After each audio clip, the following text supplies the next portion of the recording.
Hello everyone, welcome back to my channel. कैसे हैं आप सभी? आई होप कि आप सभी बहुत अच्छे होंगे। आज हम डिस्कस करने वाले हैं प्रियॉन्स के बारे में। तो चलिए शुरू करते हैं कि प्रियॉन्स क्या होते हैं। इससे पहले वाले वीडियो में हमने वायरॉइड्स के बारे में बात की थी, जो कि आरएनए स्ट्रैंड्स के बने हुए होते हैं जिनमें प्रोटीन कोट नहीं होता है। तो अब देखते हैं प्रियॉन्स क्या होते हैं। Several diseases of humans and other animals are caused by proteinaceous infectious particle। तो जो प्रियॉन्स होते हैं वो प्रोटीनेशियस इन्फेक्शियस पार्टिकल्स होते हैं, प्रोटीन्स के बने हुए होते हैं। These small infective agents have been named as prions by Stanley Prusiner in 1982। तो इसका जो नाम है वो किसने दिया? स्टैनले प्रूसनर ने 1982 में दिया था, जिसके लिए इन्हें नोबेल प्राइज़ भी मिला था 1987 में। इन्होंने जब प्रियॉन्स पे काम किया उसके लिए। प्रियॉन्स जो होते हैं वो सिर्फ प्रोटीन्स के बने हुए होते हैं, इनमें कोई भी न्यूक्लिक एसिड नहीं होता। Means there is no RNA और DNA. The protein constituting the prions are designated as PrP. तो जो प्रोटीन इनके अंदर मिलती है प्रियॉन्स के अंदर, उसको पीआरपी मीन्स प्रियॉन्स प्रोटीन्स कहा जाता है।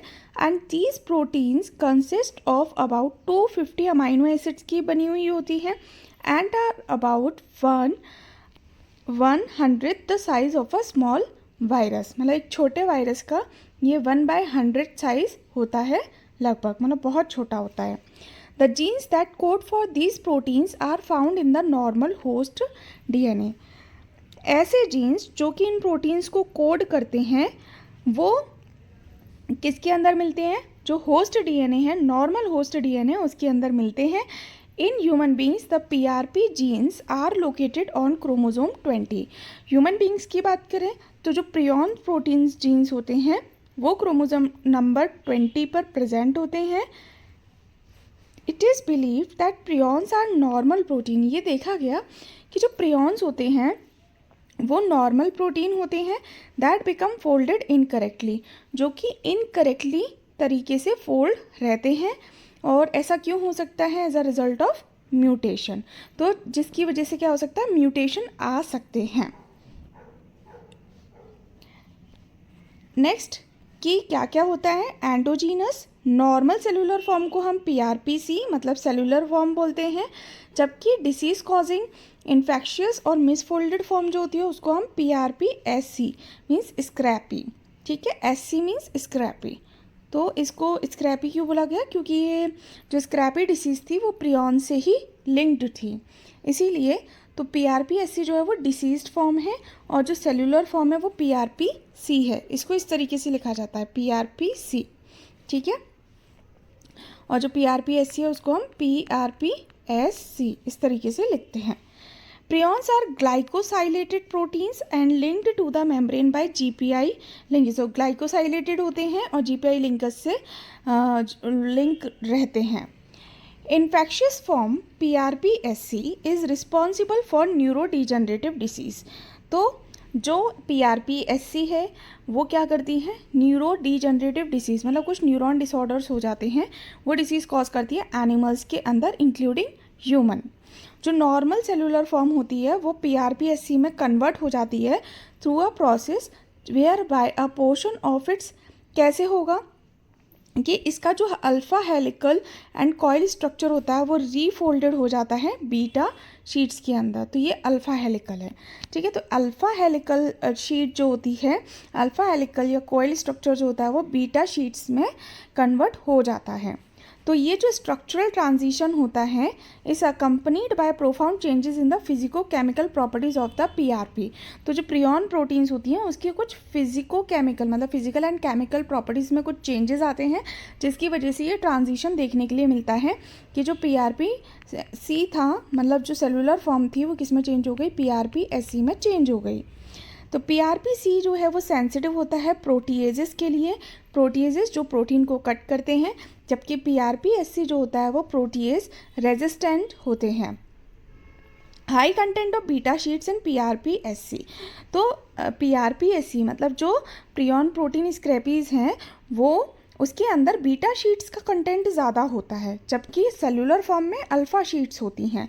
तो results in the formation of amyloid fibrillous structure that is absent from the PRPC form. तो हाई कंटेंट होता है बीटा शीट्स का, तो अमाइलॉइड फाइब्रिलस स्ट्रक्चर देखने के लिए मिलता है जो कि नॉर्मल सेलुलर फॉर्म में एब्सेंट रहता है। PRPSC form can perpetuate itself by causing the newly synthesized PRP protein to take up the PRPSC from instead of the PRP। तो जो PRPC फॉर्म रहती है वो खुद को बहुत लंबे समय तक रखती है।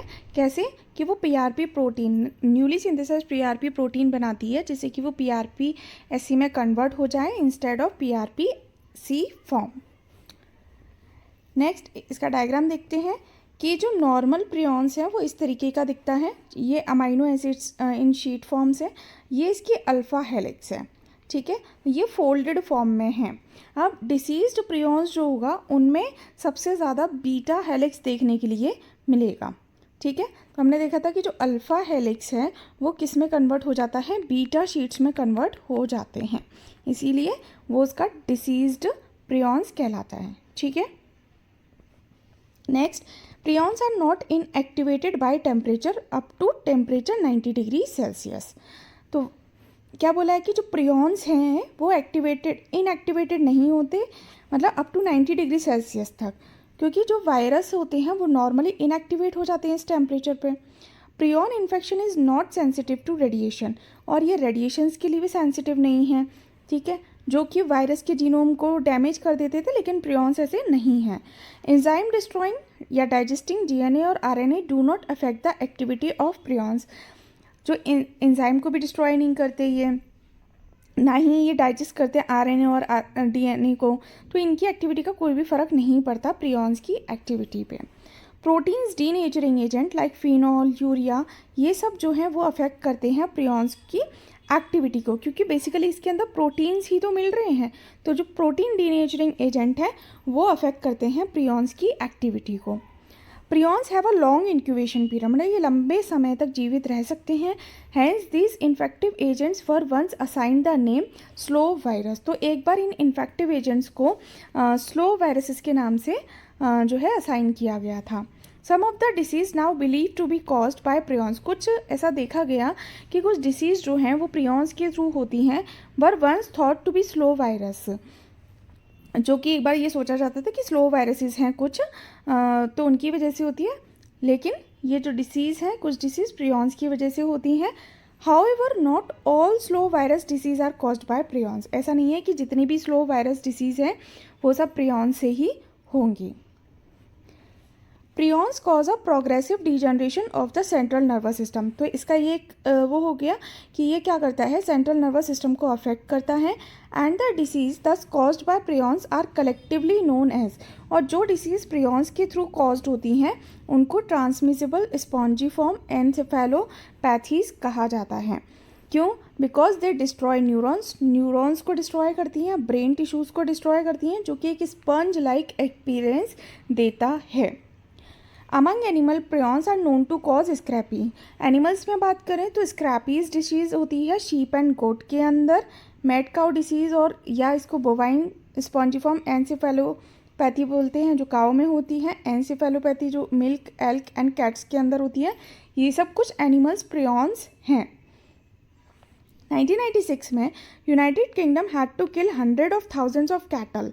तो 1996 में जो यूके था उसने बहुत सारे कैटल्स को, जो मवेशी होते हैं, गाय वगैरह हो गई, तो इनको जो है बहुत सारी मारी थी, क्योंकि वहाँ पे ना मैड काउ डिसीज़ हो गई थी। और मैड काउ डिसीज़ किसकी वजह से होती है? प्रियॉन्स की वजह से होती है। अब ह्यूमन बींग्स के अंदर बात करें तो ह्यूमन बींग्स के अंदर कौन सी डिसीज़ होती है? Kuru and Creutzfeldt Jakob disease. Symptoms क्या हैं कुरू के? ये 1 से 15 साल के बीच देखने के लिए मिलती है। जब इन्फेक्शन होता है इसका तो सीवियर हेडेक होता है, लॉस ऑफ कोऑर्डिनेशन हो जाता है, मतलब वो किसी से कोऑर्डिनेट नहीं कर पाते, चलने में परेशानी होती है, निगलने में परेशानी होती है। क्रुट्ज़फेल्ड-जैकब डिसीज़ जो होती है वो उसमें मेंटल डीजनरेशन होता है, कुछ मेंटल लॉस हो जाता है, उसमें मेमोरी लॉस होने लगती है, मोटर फंक्शंस जो है वो लॉस हो जाते हैं, एंड इवेंचुअली डेथ हो जाती है। तो ये बात हुई प्रियॉन्स के बारे में, जिसमें हमने देखा कि ह्यूमन बींग्स में होने वाली kuru and Creutzfeldt felt Jakob disease है। और इसके अलावा क्या था, स्क्रैपी थी जो कि किसके अंदर हो रही थी, शीप एंड गोट के अंदर हो रही थी, ठीक है। मैड काउ डिसीज़ है, मैड काउ डिसीज़ ये किसके अंदर हो रही है, काउ के अंदर हो रही है, जिसको बोवाइन एंसेफेलोपैथी डिसीज़ भी कहा जाता है, ठीक है, स्पॉन्जिफॉर्म एंसेफेलोपैथी और एंसेफेलोपैथी जो कि मिंक, एल्क एंड कैट्स। तो ये कुछ डिसीज़ के नाम हैं, ये आपको याद रखने हैं क्योंकि एमसीक्यू टाइप में क्वेश्चंस आ भी सकता है कि कौन सी डिसीज़ जो है वो प्रियॉन से हो रही है, वायरल डिसीज़ है, या कौन सी वायरॉइड्स के अंदर हो रही है। And one more important thing is कि जो वायरॉइड होते हैं वो मोस्टली प्लांट वायरस होते हैं, मतलब प्लांट में डिसीज़ कॉज करते हैं, और जो प्रियॉन्स होते हैं वो एनिमल्स के अंदर इंक्लूडिंग ह्यूमंस के अंदर भी ये डिसीज़ कॉज करते हैं। तो ये बात हुई प्रियॉन्स के बारे में। आई होप कि आपको ये वीडियो अच्छा लगा होगा। So please like, share and subscribe ज़रूर कीजिए। Thank you.